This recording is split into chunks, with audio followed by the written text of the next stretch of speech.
मतियारकला सीतामढ़ी मतियारकला सीतामढ़ी।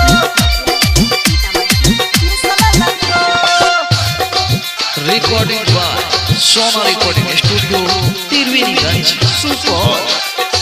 अनिल का चुमा भर हरिये में दिहली ये बनसी का बोरा बिछाई का दिहली। अनिल का चुमा भर हरिये में दिहली बनसी का बोरा बिछाई का दिहली।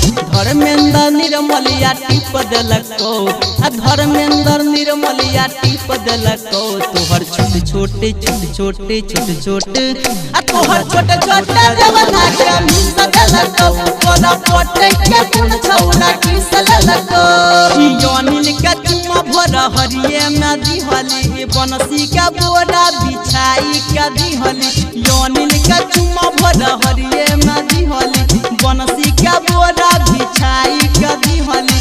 धर्मेंद्र निर्मलिया टिप देलको धर्मेंद्र निर्मलिया टिप देलको तोहर छोटे छोटे छोटे छोटे छोटे छोटे तोहर छोटे छोटे जवाना के मिस देलको तोरा पोटे के कुन छौरा किस देलको।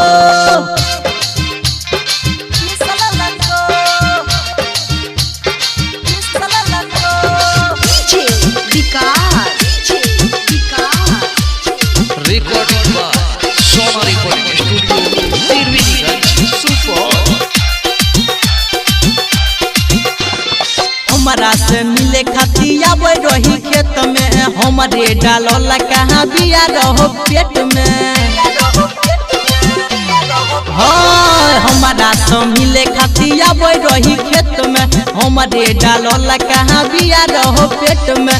केस में नारी बन किली पदलको केस में नारी बन किली पदलको तोहर छोटे छोटे छोटे छोटे छोटे छोटे तोहर छोटे छोटे जवाना के मिस देलको तोरा कुन छौरा पोटे के किस देलको।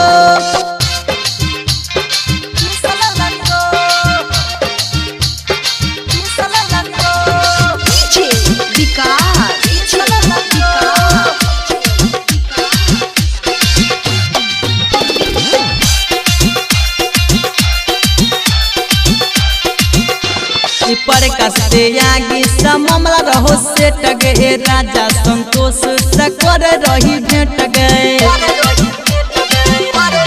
हाय पर कस्ते आगे सममला रहो सेट गए राजा संतोष सकर रही भेट गए। ललटू लबेरिया लजली पदलको ललटू लबेरिया लजली पदलको तोहर छोटे छोटे छोटे छोटे छोटे छोटे तोहर छोटे छोटे जवाना के मिस देलको तोरा पोटे के कुन छौरा किस देलको।